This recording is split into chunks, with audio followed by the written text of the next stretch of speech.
Hello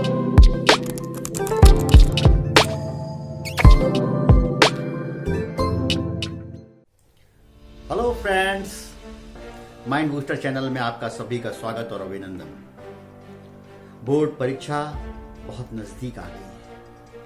अब हमें युद्ध स्तर पे काम करना पढ़ना शुरू कर देना है।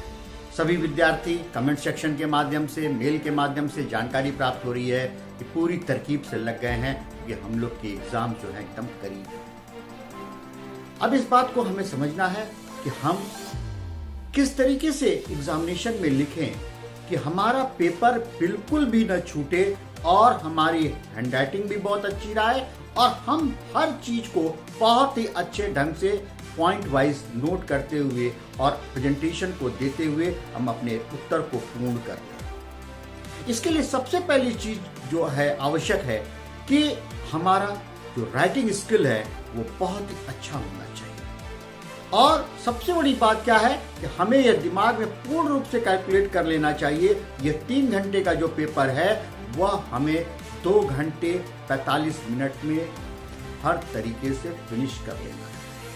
अपने दिमाग में ये सेटअप बना रखना है कि हमें ये हर हाल में 2 घंटे 45 मिनट में कर लेना है, क्योंकि जो बाद के जो 15 मिनट मिलेंगे उसमें हमें बहुत सी चीजों को अंडरलाइन करना, उनको पॉइंट वाइज सेट करना, कहीं कोई पंक्चुएशन में कोई गड़बड़ी हो गई हो, कहीं मात्रा में कोई गड़बड़ी हो गई हो, या कहीं कैलकुलेशन में कोई चेंज करना हो, या कहीं कोई चीज दिख जाए, उसको हमें एक बार रिवीजन कर लेना है कि क्वेश्चन के आंसर जो है, क्वेश्चन जो के नंबर है वो सही ढंग से पढ़े हैं या नहीं पढ़े हैं, sequence wise, section wise, section A, section B, section C, section D, इस तरीके से सारे क्वेश्चन हो रहे हैं कि नहीं, एक बार जरूर रिवाइज करना।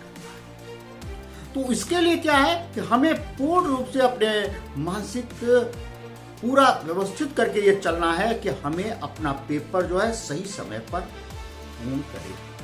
अब इसको क्या है, वीडियो को पूरी अंत तक देखिएगा, नहीं तो आप फिर मिस कर जाएंगे और फिर आपका पेपर जो है छूटेगा। सबसे पहले एक बात क्या है कि जब हम पेपर पढ़ते हैं, पेपर पढ़ने के बाद हम उस पर टिक लगाना प्रारंभ करते हैं कौन कौन से क्वेश्चन जो है हमें बहुत ही अच्छे आ रहे हैं। अब उस क्वेश्चन जो अच्छे आ रहे हैं उनको हम पहले आंसर देना प्रारंभ करेंगे और उस आंसर को बकायदे जो हमारा नॉर्म्स है, 1 नंबर का सवाल है, 2 नंबर का सवाल है, या 3 नंबर का है, या 5 नंबर का है, उसके प्रॉपर वर्ड्स के माध्यम से ही हम उसे पॉइंट वाइज उसका आंसर देंगे। ये नहीं कि कोई क्वेश्चन मिल गया उसको बहुत ज्यादा लिखने लगे, नहीं, केवल उसको उसी वे में करेंगे। यदि 1 नंबर का सवाल है तो उसको 1 शब्द के अंदर या 1 लाइन के अंदर उसको फिनिश कर देना है। 2 नंबर का है तो 3 लाइन, 2 लाइन उसके अंतर्गत उसको फिनिश करना है। इस क्रम से उसको चलेंगे तो आपका पेपर सही समय पे पूर्ण होगा।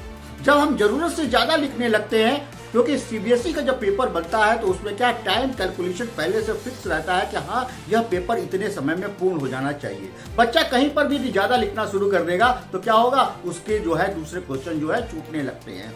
इन चीजों का बहुत ध्यान रखेंगे और उसको हम प्रॉपर वे से लेके चलेंगे।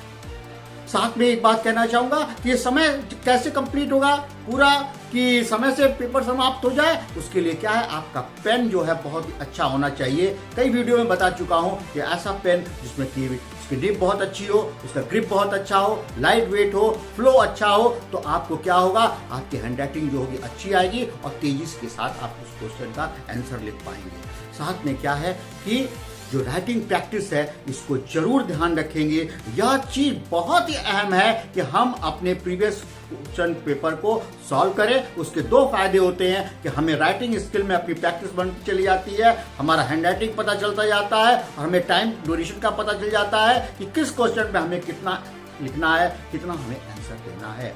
बात समझेंगे, बहुत सारे विद्यार्थी लिखने से कतराते हैं, नहीं, हमेशा आपको जो प्रैक्टिस है वो लिख के करनी है। आपको ध्यान रहे कि आप बोर्ड का एग्जाम दे रहे हैं, उस बोर्ड के एग्जाम में आपको परीक्षक को अपने लिखने के प्रेजेंटेशन के माध्यम से इंप्रेस करना है। यदि आपने परीक्षक को इंप्रेस कर लिया तो निश्चित है क्या है कि आपको बहुत अच्छे मार्क्स मिलेंगे और हर चीज स्पष्ट रहे, सीक्वेंस में रहे, साथ में उसका प्रेजेंटेशन अच्छा हो, हेडिंग्स पढ़ी हो, अंडरलाइन अच्छा हो, तो क्या होगा, क्वेश्चन जो होंगे वो सही ढंग से उसको आपका प्रॉपर वे में आ जाएगा और आपका पेपर जो है सही समय पे समाप्त हो जाएगा। यह ध्यान रहे अच्छी तरीके से कि हमारा पेपर सही समय पे समाप्त हो, जिसके द्वारा हम रिवाइज कर सके, स्पेलिंग चेक कर सके और उसके क्वेश्चन के जो नंबर दिए हैं वो सही प्रॉपर वे में पढ़ा हो। और पहले क्या है, सरल क्वेश्चन को करेंगे, फिर मीडियम को करेंगे, फिर हार्ड को करेंगे। ऐसे क्या है, आपका आत्मविश्वास भी बना रहेगा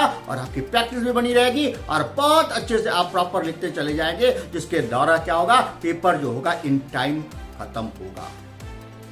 एक बात यहाँ पे ध्यान रखना है, बहुत ज्यादा लिखने से कोई मार्क्स का संबंध नहीं है। टू द पॉइंट लिखें, एकदम जो चीज पूछा उसका जवाब दे। इधर उधर की बात लिखने से कोई इंप्रेशन नहीं पड़ता। इस चीज को बहुत ध्यान रखना है और इन सारे टिप्स को अच्छी तरीके से फॉलो करते हुए पूरी तरकीब से आप मेहनत करिए, तैयारी करिए, सैंपल पेपर को लगाइए और अपने एग्जाम को अच्छे से अच्छे मार्क्स में क्रैक कीजिए।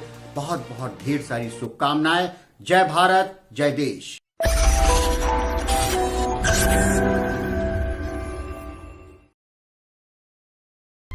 To change your